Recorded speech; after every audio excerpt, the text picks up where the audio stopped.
On today's show, we pop in at Silver Lake High School, talk with WATD's Rob Halkala on our Open Here podcast, take a closer look at the Duxbury Fire Department, hear original poetry about upcoming things to do in our area, and make a delicious chicken soup with Chef Jerry Levine. We're glad you're here.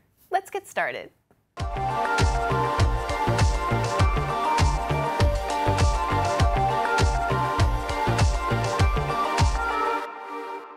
Tiff and the local scene pop-up team took it back to the glory days of high school with a visit to Silver Lake High School and one of the most iconic times of high school life.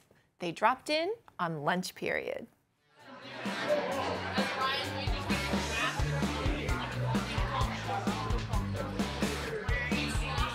I'm Tiff Phillips with the local scene, and we're coming to you from the Silver Lake Regional High School cafeteria to hear what students have to say about their high school experience. Let's see what these folks have to say. I'm with Brandon. Brandon, what is your favorite meal on the menu here at the cafeteria? It's gonna have to be my friend's snacks, honestly. I mean, I just go to the lunchbox and take it. And on Fridays, there's a Big Daddy pizza. Oh, it's too good. It's too good, yeah. Now, what is your favorite food in general? Lobster and sushi. I'm expensive. Heck yes. I'm expensive. Heck yeah, sushi. Now, do you like raw fish, I need to ask? Oh, of course. Of course. Of course. High five, raw fish.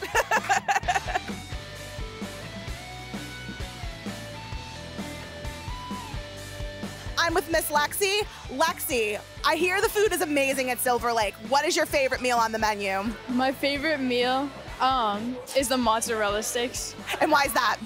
Just because, I don't know. I get like food every day. I like bring food every day, but I don't like any of it except for the mozzarella sticks. So that's the only one I like actually eat because it's like good. I don't know. Can I ask what's your favorite part of your day besides lunch? My favorite part of the day is probably my happiness class because I just like have good people in that, and it's like just like a chill class. Like it's not like too much stress or anything. Like it's just like a relaxing a happiness class. I've never heard of that before. Yeah, what do you really do cool. in there? I just like got into it like 3 days ago because we switched terms, but it's just like a relaxing class. Like we do like games and like I don't know. I haven't done a lot of it yet, but like just like being more social with everybody and like I don't know. Abby, what teacher inspires you the most? I would say that Miss Fredette would inspire me the most. And why is that? So I started photography freshman year, and she's just inspired me so much to keep going, and now I'm doing it in college. That's amazing. What school are you going to go to? I'm going to go to the University of New Haven. Well, congratulations. What kind of photography do you shoot? I do a lot, but I focus more on like landscapes, and I do some sports too, so. Oh, I love that. Well, congratulations and good luck. Thank you so much. I'm with Cam. Now, we need to note that your uncle is our camera person and editor and producer extraordinaire, Max, right? What's it like being with Max all the time? Very fun. Yeah. Every day an adventure. He seems like a cool uncle. I think I would want him as an uncle. So I gotta ask you, who's your favorite teacher? Mr. T. And why is that? Because he's one of the best teachers. It's the best class. He's always want to talk to you. He'll talk to you for 4 hours after school. He'll let you miss class to talk to him, and it's just like one of the best things ever. Now, what year are you? I'm a junior. A junior, that's amazing. So do you have any advice for incoming freshmen? Yeah, do CTE, the only best part of the day. What's that? It's vocational, where you have like auto, metal fab, horticulture, allied, and stuff like that. That's cool. I wish they had that stuff when I was in school. Well, Cam, it was very nice to meet you. Thank you for joining us today. Nice to meet you. Madden, I have to ask you, which teacher inspired you the most? Definitely Miss Cahill. She's always there when I need her, and she always just has like such great advice for like everything. Is she going to be one of your memories when you graduate next year? Definitely, I will never forget her. What have been some of your best experiences here? Just like making friends. Like I moved here my freshman year and just taught, like there's so many great people here and all the staff is so nice. Like all the teachers are so nice. Maddie, I have to ask you, who's the teacher that inspired you the most? I gotta say Mr. Alexander. And why is that? Because he teaches U.S. history. Ooh, what do you like about history? We're learning about the Native Americans. He is an amazing teacher, helped us a lot to learn. What's your favorite part about coming to school?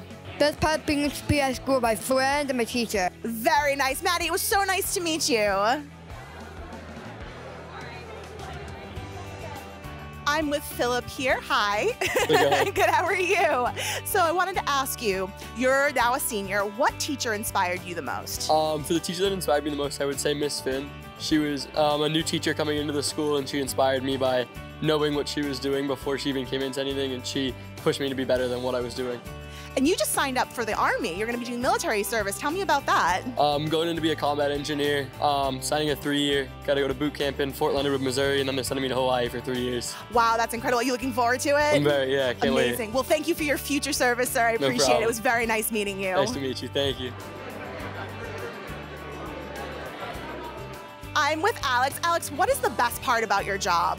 That's easy. The best part of my job is the kids. I have the best job and I work with the best kids. So it's our students. I love them. Can I ask what they bring to your life? They really bring me joy. They just make me so happy, and I love my job because I get to spend my days with them, and sometimes as a special education teacher, I have a lot of meetings and those kinds of things, and the best thing is always just being able to get back to the classroom and be with them because they're a lot of fun. Shunan Tang travels to the historic tea mountains of China each year to harvest tea alongside native heritage farmers. Founder of Tea Drunk, a New York tea house and destination for those seeking an infusion of brewing knowledge and an elevated tea experience, Shunan Tang will be presenting The Art of Tea at the Duxbury Senior Center on Sunday, March 10th from 4 to 5 p.m. via Zoom. Register for this special program, also presented by the Duxbury Free Library and made possible by a grant from the Duxbury Cultural Council at duxburyseniorcenter.org. In a society where we have access to news at the click of a button, one might question why we need news radio. Tiff Phillips spoke with WATD morning host Rob Halkala to get his perspective about the importance of what he does. I'm with Rob Halkala from WATD. Welcome. Thank you for coming on today. Oh, well, it's great to be here, Tiff. Thank you for the invitation, and I'm excited to be here. We're excited to have you. So I have to ask, what's your background? Where are you from originally? I grew up in the town of Hanover, so I'm a South Shore guy. My mom still lives there, and that's where I spent all my time growing up. So right here, South Shore. What led you to radio? It was something I was interested in. My parents and grandparents always had the radio on at night, so I was always used to this murmuring, as I would start to fall asleep, I would hear the radio on, and I was fascinated, and they would listen to talk radio, so I would hear these mumbling voices late at night that my grandfather would listen to, or my dad and my mom, and so it was something I was interested in doing probably around the age of 12 or 13, I would say, and then of course, I created my fake radio station until I could do it for real. Your fake radio station? Yeah, I had it, and as my friends will still talk about from their New Year's Eve party, I would do a broadcast from their New Year's Eve party. So yeah, it was something that I started to try to emulate and copy some people that I heard on the radio, and eventually that's what I was drawn to for college. I love that. So you, at a young age, you really knew that this was going to be it. Yeah, I mean, it seemed like it was something that I really liked to do, and if you can make a living out of it, it's even better. So yeah, I was doing these fake radio stations, going around with wireless microphones and tape recorders, and recording family members, and having interviews and fake shows. And a couple of things happened along the way. It was good. My grandmother and grandfather, they had a connection at a radio station in Providence. So one of the things, no matter what you like to do, you want to see, listen, you want to be a firefighter, you want to see a fire station, or you want to be a pilot, you want to go see an airplane. So seeing a radio station is like a dream come true.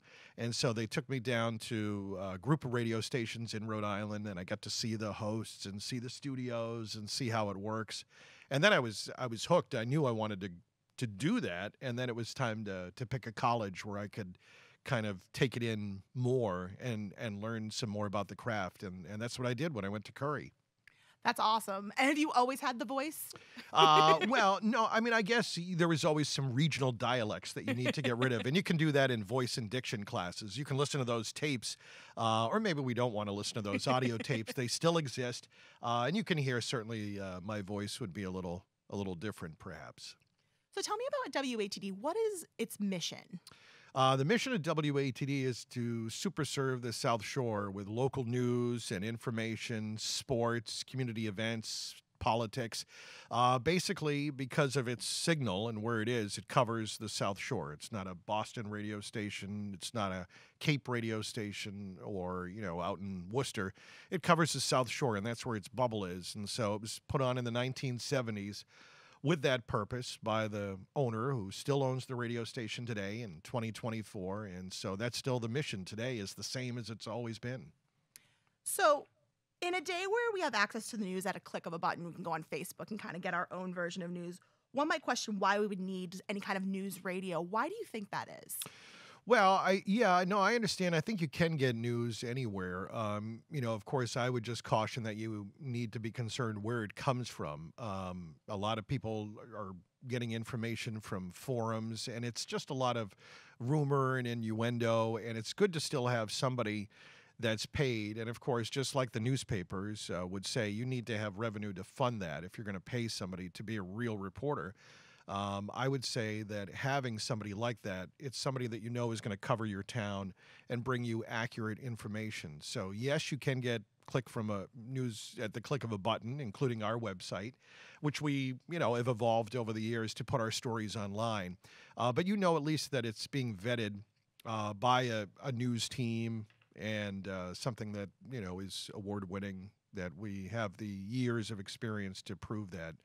So I would say it's still important to have somebody at least covering your town. Many people say, as I'm sure you've heard, there's been newspaper cuts and other news cuts. Nobody comes around and covers my issues anymore. So that's where, there can be shenanigans, and who knows, not to say anything, but, sometimes if nobody's watching the government, then that's when things can happen. So it's good to have somebody to cover the community, I think. Yeah, we're both in the business of hyper-local coverage. Yes. That's really important to make sure that viewers are getting the information that's relevant to them, you know? Totally understand. What are your thoughts on where radio is right now? Is it here to stay? Radio has been around for over 100 years. So, yeah, you had radio, it was around, in the 1920s, the first radio stations on AM. Of course, television came along and people said radio would be dead. And it didn't. It just changed and evolved. And I think that's what you're seeing now, and you'll continue to see.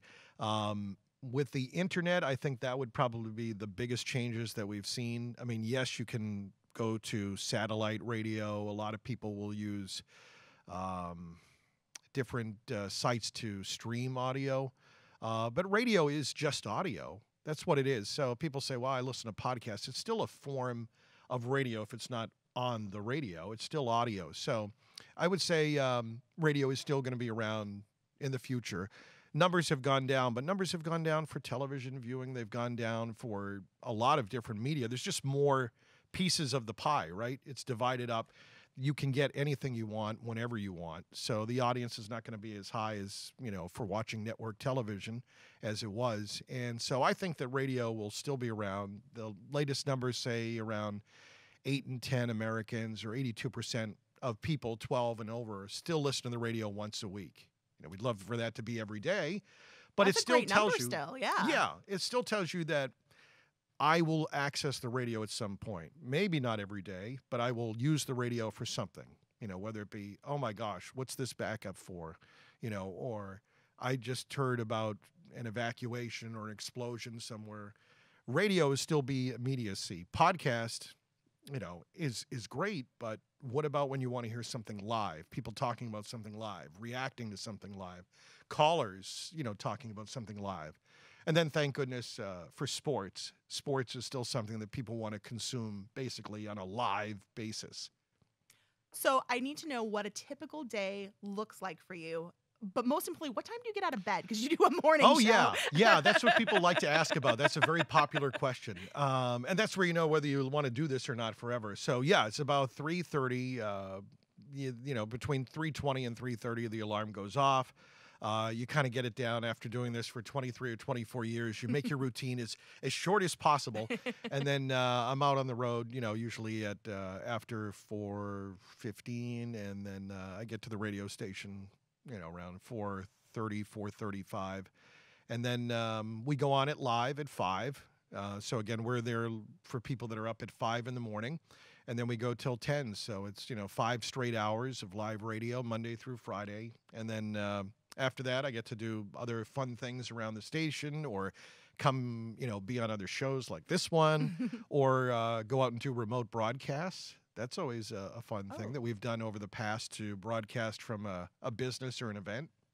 What kind of events do you actually do? Well, typically a business will connect with us, some of our partners, to have us come out to, whether it be, for example, the Mamma Mia is celebrating 50 years in Kingston. So come on down and do a live broadcast, sure. Or another local bakery, they wanted to sell a lot of pies for Thanksgiving. So we did a Pie-a-Palooza remote. And we had some fun selling pies. And it was so much fun. People come out. And again, it's so great to have someone say, I was just listening to the radio and I turned around and came in. It's the immediacy that I think is still fun, is that you can connect. For example, we were talking about an event that was going on for Valentine's Day. And while we were doing the interview, the woman was checking some kind of stats, I guess, and said, people are buying tickets right now. Oh, wow. That's great. I mean, we love that to happen all the time. But it just proves, again, you can talk to someone, and it's word of mouth. It's the immediacy of radio is fun to have a conversation and talk about something and say, again, how exciting something might be or to describe something.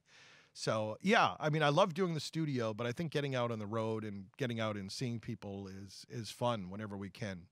Is that the best part about your job? What brings you the most joy? Yeah, I mean, I think, doing the show is so fun because there's, obviously a format. It's mainly news and talk in the morning, not so much music. So there is a format, and it's very rigid, and I like that, having a routine. But then again, it's not really routine because the news is different every day. There's always going to be a new story. You're not going to be talking about the same things. So I would say the joy for me is, having a job that I really just love to come into the studio every day. But yeah, getting outside is fun, especially when it's warmer. We used to take the show out on the road for a while in the summers, and we did that for a few years because I guess just like this, like anything, you will have your loyal customers, people that already love you and know about you. But how do you get new people to find out about you? Right. You can't just do commercials on your own station.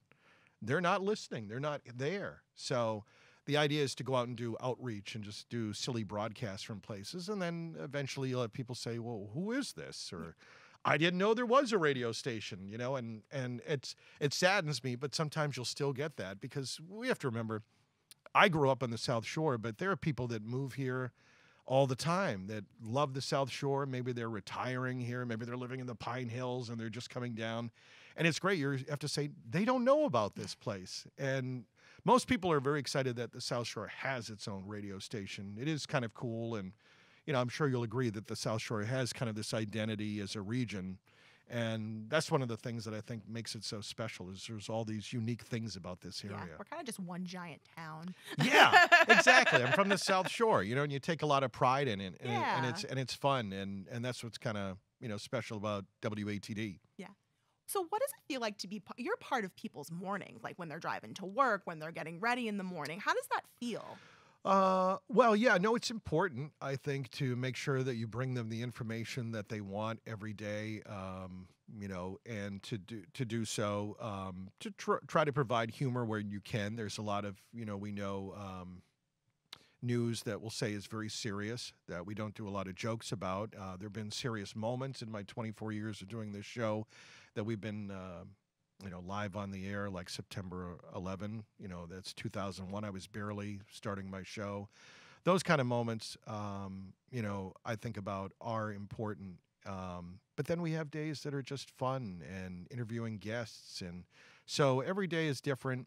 And I think that people they like their routines, right? Everybody has, I get up and I have this to drink, I have this coffee, or I only go here. And So they like to listen to the show, and people say, I always ask them, well, when do you listen? I always listen between 7:30 and 8 or whatever it is, because they have their routine. Of course, I will say, speaking of routines, and I'm sure you guys have had things, the pandemic changed everything, didn't it, when it comes to routines? Yeah. I had a woman that just reached out that was listening to the show and said, I used to listen all the time because I commuted into Boston. Well, guess what? She doesn't anymore. Right. She works from her house. We love people to be in their cars and stuck in traffic. That's the best thing about radio. I want Route 3 to be backed up to Rockland. But the truth is that people do have different patterns. So this is a woman that thankfully fell in love with the show again for some kind of segment. She's like, oh, thanks for bringing me home again. Oh. So that's kind of fun. So, and then you've got people where, they grow up and their routines change. But it's always trying to get the next generation interested, I think, in what we're doing, for no matter what your business, to stay in business. What advice do you have for future on-air, people who want to be an on-air talent like yourself? Well, that's a great question. Yeah. And one of the things that I love doing is we work with interns. And so from my own college, Curry College, we'll have students come, and it's kind of great to see them over the years, all the different students. And they have some fun getting experience, some real-time experience at the station. And I would say, as I tell them before, just get involved with whatever you're doing at college. You don't have to be a broadcasting major. As I tell people, I think, if you have a good personality and you're real, I think people want to have that sincerity. They want a real person to talk to. So just be yourself, be interested in things, be curious. And I would say just go and try to work at whatever you think will help you get there. It doesn't have to be radio. It can be podcasts.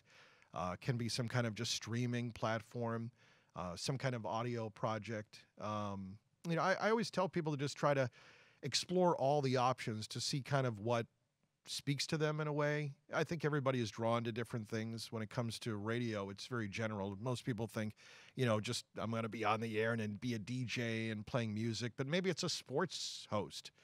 Sports radio is very popular, or talk, or then there's all the people that you need behind the scenes, how to do the engineering, or sell things, So, yeah, we try to do is expose them to all the different parts of the radio station, and then get involved. That's what I always say, is just to pursue your dreams. And, again, even if you're not in broadcasting, you can still go into radio. And lastly, what does the future hold for you?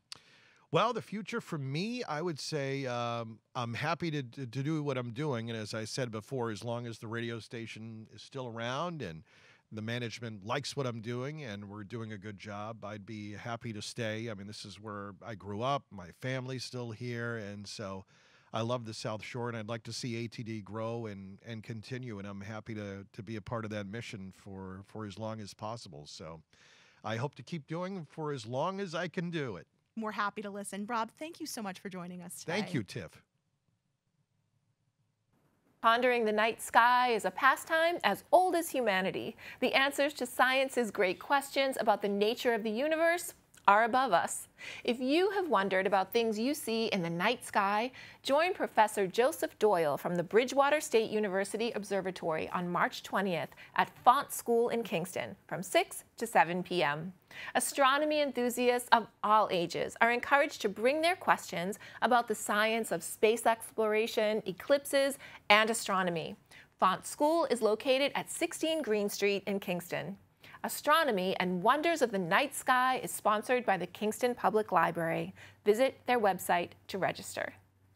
A frugal way to fill your fridge, wild food foraging is a purposeful and fun hobby that immerses you in nature, knowledge, healthier eating, and has a positive impact on our native ecosystems. Unsure how to start?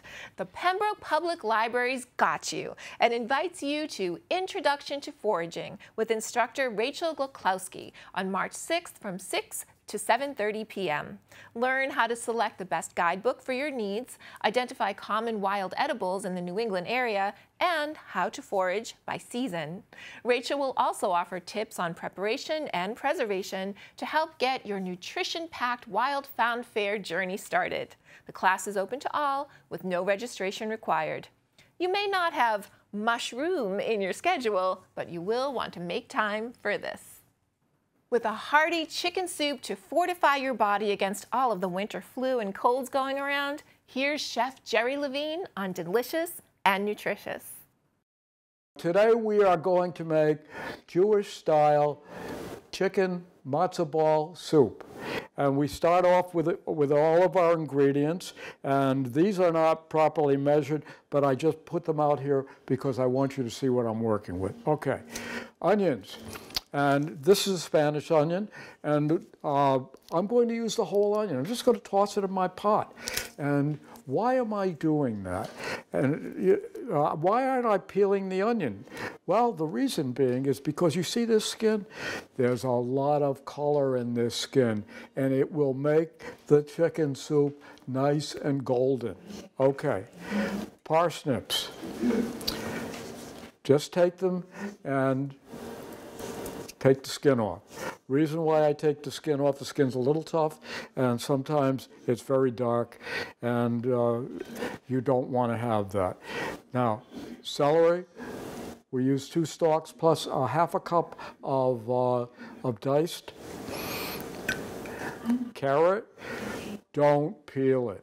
Nutrients are on that skin. Don't peel it. Okay, dill, parsley, salt, and there really is salt here, may not look like it, and fresh ground black pepper. Now we come down to the piece de resistance, which is our chicken. This is about a 4-pound chicken, and if you can get free range, that's a great idea. What I want to do is I'm going to talk about how I take the chicken apart, but I'm not going to actually do the cutting. But I'm going to use a knife just to point out what I'm doing. Okay, we've got the breast here, so we'll be cutting along the breast until we get all the way through the breastbone. Then we're certainly doing this on a cutting board, and we'll then flip it over and then cut along the backbone, which is right here. And you don't have to remove the backbone. There's no need to do that, because the backbone skin will also give you some flavor. And then what do? Well, then we take, now the bird is cut in half, so we will cut along here and remove the drumstick and the thigh. And what we have left is a half a breast. And what I like to do with the half a breast is I like to cut it in half. So we now have 2 breast sections, a drumstick, a thigh, and finally we cut off the wing, and the wing gets tossed in the pot also. So all of these things get tossed in the pot. One thing with chicken is there's a sanitation issue with that, and not all of them have the problem, but I like to make sure that I keep my hands nice and clean. I like to wear gloves, and the other thing is that when you are working with these things, don't take your knife and cut lettuce with it that you're going to use in a salad. So those are all the prep things. Into the pot, and the pot is brought up to a boil and then lowered down to a simmer, and it's going to cook 2.5 hours. Don't ask me if that's excessive. You'll get a lot more flavor if you actually do that. Okay, where do we go after 2.5 hours? We then take the pot and we strain it. We separate the chicken pieces from all the vegetables. The vegetables get discarded because they are very soft and we don't want to eat them. All right, and then we take the chicken and we put it into the refrigerator because we want it cool, because we're going to have to cut the meat away from the skin and the bones, and that's critical. And it's a lot better if you can do it with when it's cold. I like to put on a pair of rubber gloves, and because I just basically pull the whole thing apart. two things. One, you want to get rid of all the fat. Secondly, you want to make sure that you've touched the meat and gotten rid of the bones. And if you got a really big piece, use a clean knife, cut it up, and away it goes. So then we're now ready to make the matzo balls. Okay, we are going to make matzo balls. What are matzo balls? Matzo balls are made out of matzo meal. This is a cup with matzo meal, and I'm just showing it to you so you can see. And what we also have in our bowl right here is my ingredients that are going into the matzo meal. Okay, what do we have for ingredients? We've got some oil, and I'm using an oil that doesn't have any flavor, and it is canola. Okay, and we would be using 2 raw eggs, but I haven't measured these things.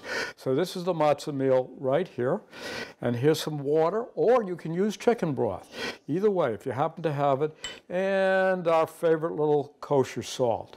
Okay, the 2 eggs have been put into here. The oil has been put into here. The broth or or water has been put in here. Salt's been put in there. Now we're going to put the matzo meal in, and do it slowly because you don't want any lumps and bumps. And we are working our way through this, and you'll see that what happens in a minute. Now it's starting to come together, and you're going to say, this is really loose. Well, it is loose. And you know what's going to happen? I'm going to put this in the refrigerator for 20 minutes. The purpose of putting it in the refrigerator is to help it set up. And then when we take it out of the refrigerator, I'm going to show it to you, and you're going to see it look very differently than what we have here. See how loose this is? It's not going to be like this after it's refrigerated. I guarantee it. So let me just mix it up real good. Get this off of here.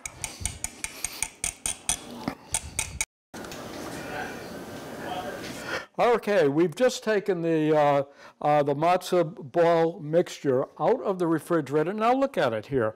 It doesn't look like it wants to move. Well, it's supposed to be set up like that. That's the reason why I put it in there.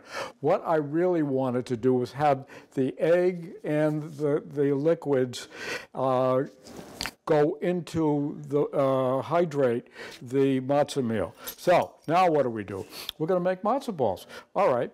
First thing I do is this is just cold water, and I'm using approximately 1 tablespoon. Maybe it's a full tablespoon. All right. Watch my fingers. And why am I wearing gloves? Because I'm working with raw eggs. Now watch my hands. Look at this. Look at how nice and round this little guy is. That's what we want.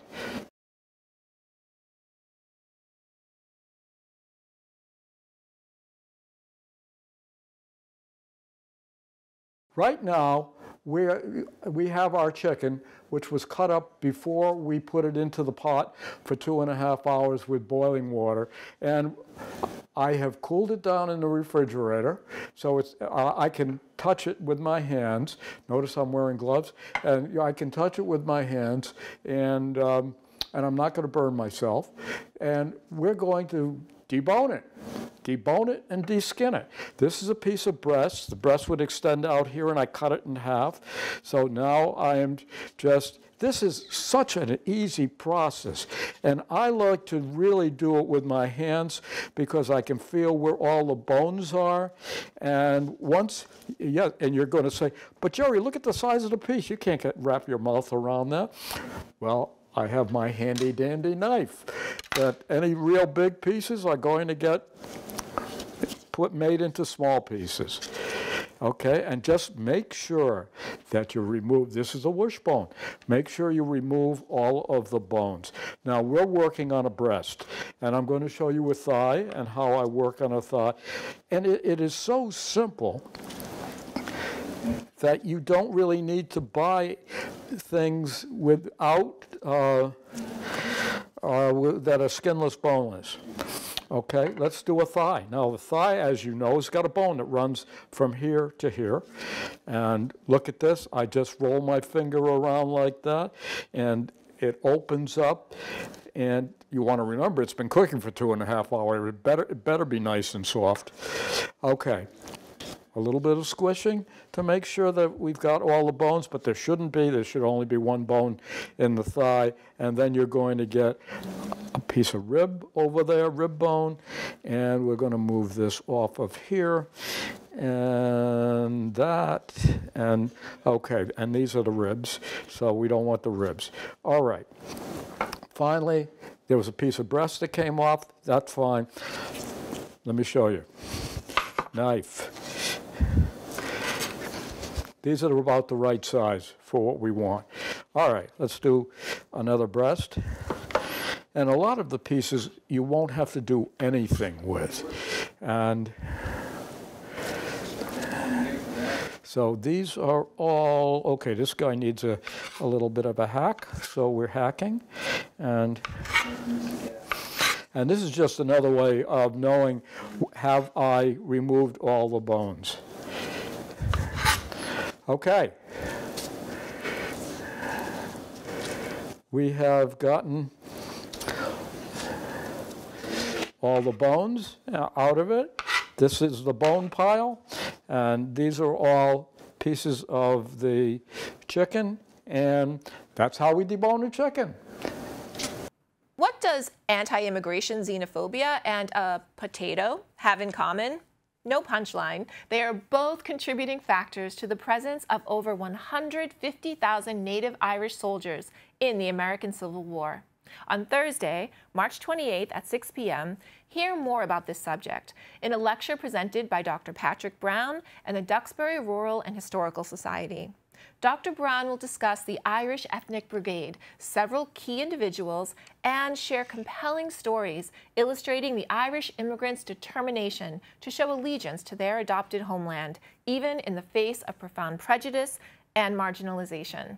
There is a darker side to this rich man's war and poor man's fight, as it was described in often violent protests against the draft, the complexities of which Dr. Brown will also explore. This event takes place at the Drew Archival Library. Visit duxburyhistory.org/events to ensure your seat. Registration is required. Shamrock your world on March 15th at the Pembroke COA's St. Patrick's Day Breakfast and Show, beginning at 8:30 a.m. Indulge in a delicious day starter of corned beef and pancakes, and top the morning off with the talented Irish step dancers of Petrocelli Academy. Call 781-294-8220 to reserve your spot. Next up, we take a closer look at Duxbury with host Julie Thompson. Today we're going to be talking about the Duxbury Fire Department, and I'm very happy to be joined by Deputy Fire Chief Brian Monahan. Welcome. How are you? Glad to be here. Thank you. Glad to have you. This is wonderful. So Duxbury, people think of Duxbury as a sleepy, quiet, ocean town. Lots of things go on in Duxbury, though. Absolutely. Yeah. Now, you have two firehouses, a central station on Tremont Street and a satellite on Franklin. About how many people do you have working in each of those firehouses? So central station on Tremont Street, to shift strength, we'll have a captain on duty and 2 firefighter paramedics, sometimes an EMT. Station 2 will have 2 firefighter paramedics at that location. Yep. So that's 24 hours, 7 days a week, around the clock. And then during the week, we'll have the administrative staff on that are also, firefighter EMTs, firefighter paramedics as well. So we, fill in when it gets busy. Okay. So Brian, you have been in Duxbury since 2001, and in the field since the late 90s. So you have a lot of years of experience. Yeah. Talk about that. Well, I started in the Cape back in, I think, '96. And the department I worked at the time for was a fairly young department. I was a call firefighter, as many of us start our careers. And I didn't see the opportunity for a full-time job anytime soon there. So fast forward a few years to, I think it was March of 2000, it brought me to Duxbury. And here we are, 2024. It's been great ever since. The rest is history. Yeah, it seems like just yesterday. Yeah. And what kind of training have you gone through to be elevated to the position you're in now? Well, I mean, we started with your basic recruit training, you know, your basic fire academy when you're hired, and it doesn't stop there. Right. I mean, it continues your entire career, whether it be technical on-the-job training, and then as time goes on, and you know, it becomes a lot more academic training. I've been very, very fortunate to have some people that you know, I could have looked up to, and some previous chiefs that always supported all my efforts to, you know, seek out the next thing to learn, and you know, I've had the opportunity to attend the National Fire Academy's Executive Fire Officer program.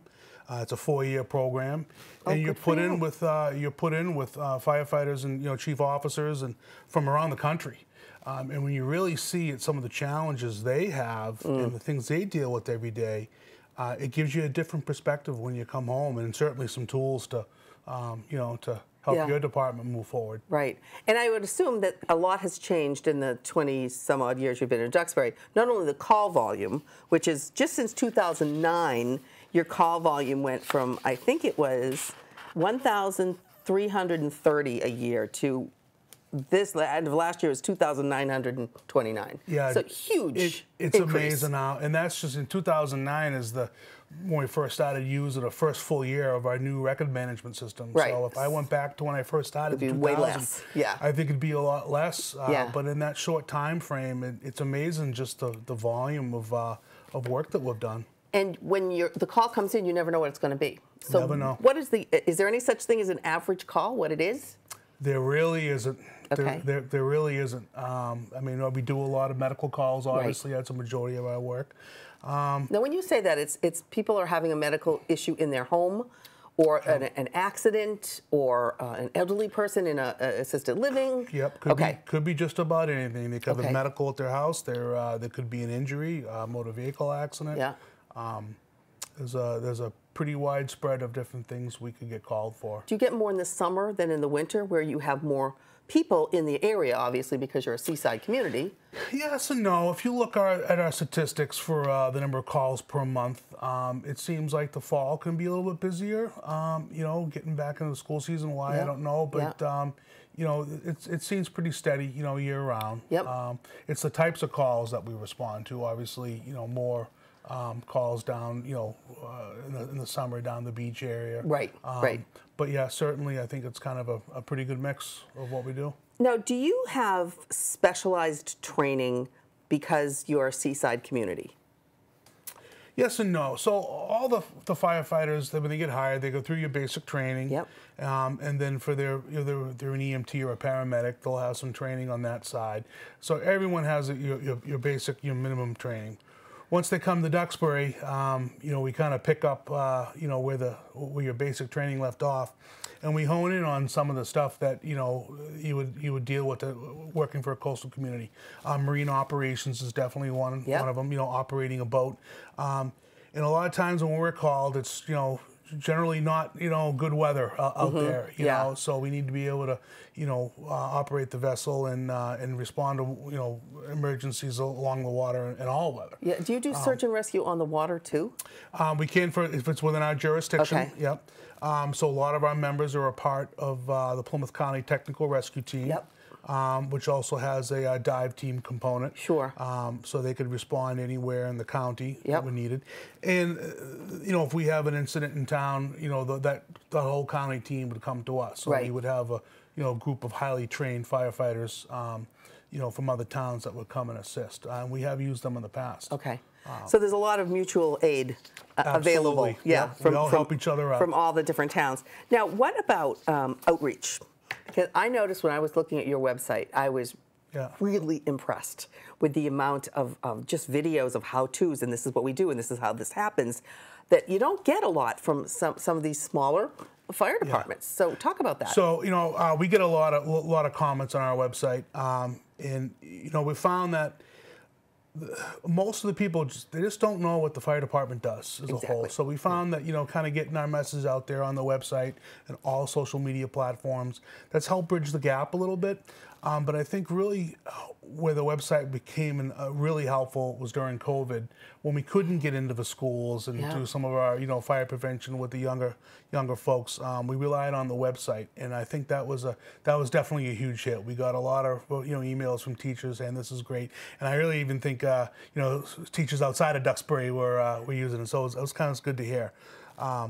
But we put a lot of information on there, a lot of different tips. So if people have any questions, they can go there. You can at 2 o'clock in the morning if they want to research their smoke detectors or something, how to do something. And then they certainly call us if they have any other questions. Right. But I think it's a great tool. So do you go into the schools with a specific program, especially the younger kids? Yeah, so we've had, since I've worked there, it's really evolved where it was just a few of the firefighters that would go to a school. Now we have a whole team that receives some extra training, that we go into the schools in the fall, kindergarten up to 3rd grade, some preschools. And basically, we try to get a few safety messages across, but we really just try to get them familiar with us, and firefighters aren't scary. And so there is an emergency. You're cool. And we found that that's paid off. So when there is a medical event or something, they remember us. So I remember seeing you came to our school, and it may not be me personally. I think we all look the same, with their gear on. But I think that's paid off a lot because it's not a scary situation for them. It makes a difference. And we're able to provide a little better care. Whatever that may be. And to see more of this interview, go to the Local Scene Government Services YouTube channel. Thanks. What was life like for women in Plymouth Colony during the Tudor and Jacobean era? On Thursday, March 14th, Plymouth-Patuxent Museum educator Hallie Ann Gifford will highlight the lives of some standout English women, from those in the traditional domestic sphere to women who stepped outside the norm and became authors, landowners, lawbreakers, and monarchs. Learn how the lived experiences of women reflected and contributed to the shifting cultural and economic trends that were changing all aspects of life in the 17th century. The talk is from 12 to 1 p.m., free for members, and only a $10 fee for non-members. You are welcome to bring a bagged lunch or snack to enjoy during the lecture. Plymouth-Patuxent Museum is located at 137 Warren Avenue. Visit the website to learn more and get your tickets. The first female appointed to a cabinet position in the United States, Frances Perkins served as Secretary of Labor under Presidents Franklin Roosevelt and Harry Truman, and was the architect of Social Security. An unwavering advocate for our government's role as an ally to its citizens, fighting for the rights and safety of working adults, retired folks, and children, this Massachusetts native is the subject of a Women's History Month program offered by the Duxbury Free Library. On Wednesday, March 20th at 11 a.m., step back into history through a lively, enlightening portrayal of Frances Perkins by Janet Parn of Historical Portrayals by Lady J. Experience details of the rocky road traveled by this fierce advocate for the exploited on her way to becoming a political changemaker and firebrand. Visit the Duxbury Free Library's website to register. Bringing accessible art to the masses while they tip their glasses is what the folks behind Inebriart are all about, and they invite you to High Limb Cider in Plymouth for their terrarium and taps workshop. Have a drink on the rocks while you make something with rocks. During this March 12th workshop from 6 to 8 p.m., you'll construct your own tiny ecosystem contained in a glass terrarium using rocks, soil, plants, and moss. All materials are included in the workshop fee. You'll go home with your own terrarium and the knowledge and skills to create more on your own. Don't miss this opportunity to get together with friends, learn a new craft, and perhaps drink one too. High Limb Cider is located at 101A5 Carver Road in Plymouth. Visit the Eventbrite page to get your tickets. Here's poet Marilyn Gove in a reading of her original work. The next reader is me. I didn't know I would actually be reading today. I did bring one poem. In 2000, I left Boston to take a job in a small township, which is now incorporated as a city, called Aliso Viejo. And it's about 10 or 15 minutes from Laguna Beach. And I went there to help build lay the foundation for a new university. And if you're an educator, that becomes a lifelong dream. And it was one of the hardest things I ever did, but I returned in 2021, and I went into an apartment in Concord for a little while. And the landlord was, you know, he was an ill man. He had a chronic illness, and it was really decimating him in many ways. And when we discover we have illness, we all decide to do, you know, or to live with a certain attitude regarding it. And it was interesting because I also have chronic disease, and my attitude was to create as much value as I could in my life until there was no more life. And his was the opposite. I mean, just miserable beyond belief. And I would watch him climb this long driveway, and I decided to write a poem. And then I decided to move. So the title of the poem is The Landlord. Dragging one leg, he zigzags uphill to the mailbox. His workman's boot scrapes the pitted asphalt. One crutch anchors his gnarled body. Faded jeans hang from his thinning frame. Neighbors leave him to his chronic despair. Angered by this, his dreary face reddens like a fistful of beets. He wants friends, but is too busy hoarding headstones, each bearing the name of an injustice he has endured. At the top of the hill, he teeters into a half-turn, pretends he is a strong man, and begins the long slog down. So that is The Landlord. Okay. A little bit of applause is good. That's okay. Okay. So I hope I don't pronounce this particular poet's name incorrectly, but the book is The Hurting Kind, from Ada Limon, who is the Poet Laureate of the United States. And I got this, was given to me through the holiday, and I thought I might read one, or maybe two. Let me see here.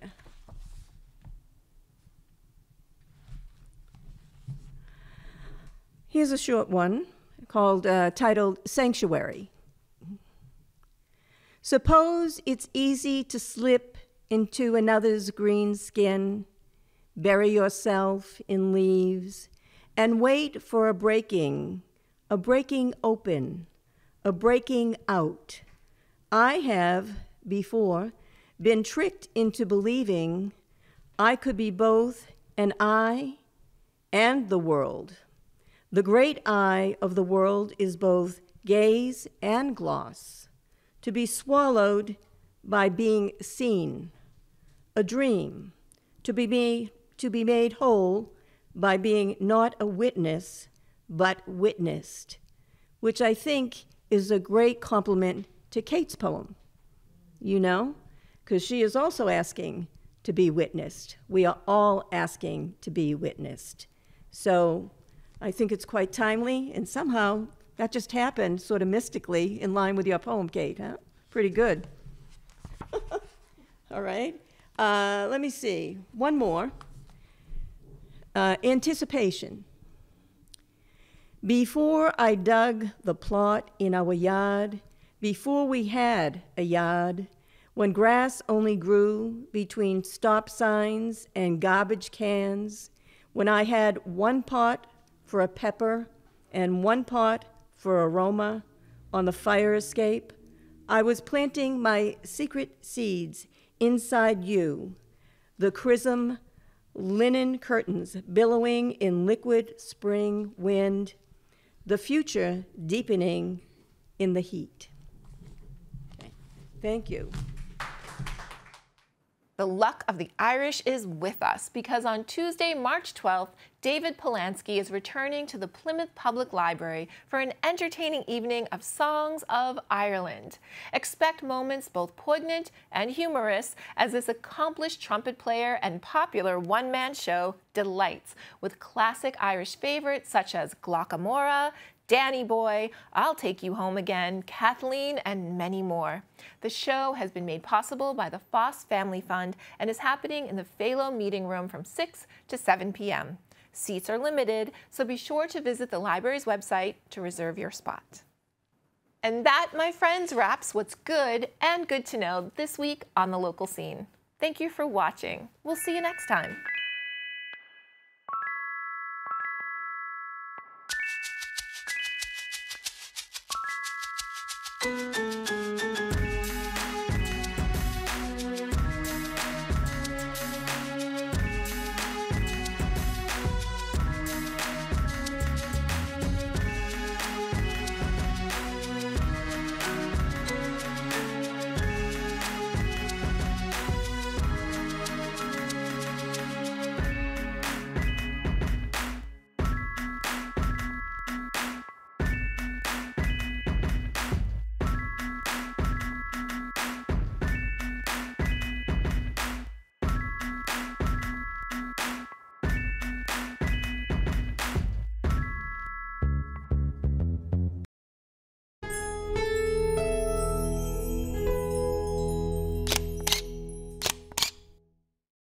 For more of what's good and good to know on the South Shore of Massachusetts, hit the subscribe button, and thank you for watching.